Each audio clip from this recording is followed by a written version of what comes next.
ADHD diagnosis rates have reached unprecedented levels with more children getting diagnosed every year. So nearly 10% of all school-age children in the U.S. live under this label's restrictions. So do you have a bright, creative child who struggles to focus or sit still?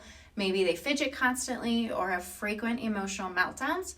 As a parent, your heart breaks when you see them struggling in school or having a hard time making friends. So you've likely tried various behavioral programs, elimination diets, supplements, and maybe even stimulant medications, hoping something works. But if lasting relief remains elusive, an overlooked root cause might be to blame, an impaired vagus nerve. So most parents of kids who struggle with ADHD, especially if it's on the hyperactive or impulsive side, live in fight or flight themselves, worried about how their kids will interact in situations where they need to sit still, be calm, take a test, or even focus. And a common trend we see is parents are trying to avoid medications, but they receive so many emails daily about their child's behavior from school that they feel it's just a matter of time before they run out of options.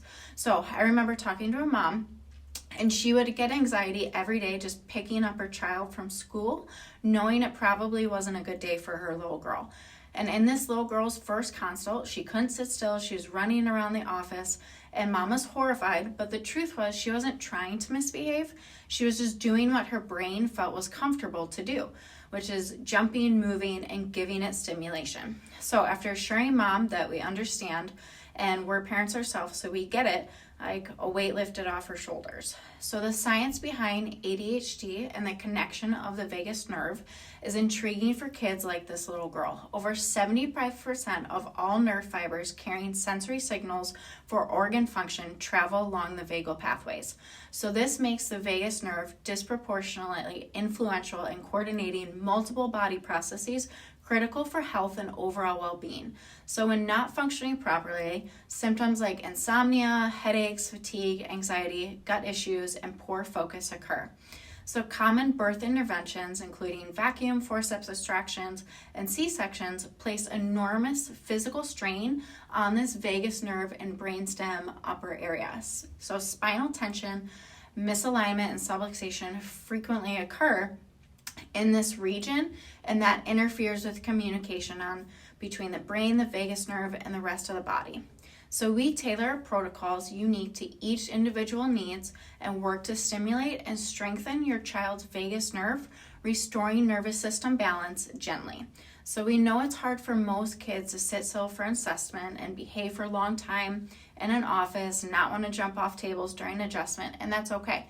So our office is pediatric focused, and all of our systems are set up to make these steps easy for them.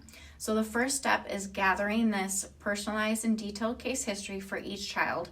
We then determine the current function of their nervous system and vagus nerve function via the insight scans, which enable the direct measurement of a child's subluxation patterns and dysautonomia. So this step is considered essential because it's the identification and tracking of foundational root causes. So here's an example of what we found on this girl's scan, clearly showing why it's so hard for her to be focused and sit still and engaged. So at rest, her scans showed an excess of neuromuscular energy in her nervous system. So that's all the red bars that you see.